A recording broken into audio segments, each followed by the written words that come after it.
বাংলাদেশ এবং ভারতের মধ্যকার চলমান উত্তেজনার মধ্যেই ভারতকে একটা মোক্ষম জবাব দেওয়ার সুযোগ তৈরি হয়েছিল, কিন্তু যুব বিশ্বকাপে সেই সুযোগটা হারিয়েছে টাইগার যুবারা। আজিজুল হাকিম, তামিম, জাওয়াদ আবরারদের অবশ্য দোষ দেওয়ার তেমন কিছুই নাই।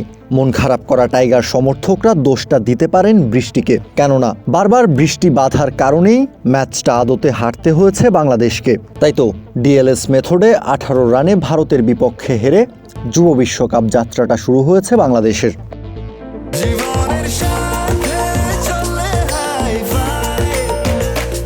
স্বাস্থ্যকর অল টাইম হানিকম, সব সময় অল টাইম হেলদি লাইফ। আগে ব্যাট করতে নেমে বাংলাদেশি পেসার আল ফাহাদের বোলিং তোপে 238 রানের বেশি করতে পারেনি ভারত। ভারতীয় ওপেনার বৈভব সূর্যবংশীর ব্যাট থেকে এসেছে 67 বলে 72 রান, 3 ছক্কা এবং 6 চারে এই 72 রান করেছেন সূর্যবংশী। ভারতের দলীয় রান যখন 115, তখন ইকবাল হোসেন ইমনের শর্ট বলে পুল করতে গিয়ে ক্যাচ তুলে দেন সূর্যবংশী। সেই ক্যাচ ধরতে এতটুকুও ভুল করেননি আল ফাহাদ। তখন মনে হচ্ছিল ভারতকে খুব অল্প রানেই আটকে দেওয়া সম্ভব, কিন্তু ভারতের উইকেট কিপার ব্যাটার অভিজ্ঞান কুন্ডু 112 বলে খেলেন 80 রানের একটা ধৈর্যশীল ইনিংস।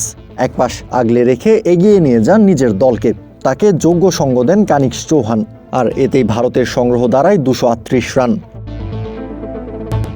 জবাবে ব্যাট করতে নেমে মাত্র দলীয় 6 রানেই জাওয়াদ আবরারের উইকেট হারায় বাংলাদেশ।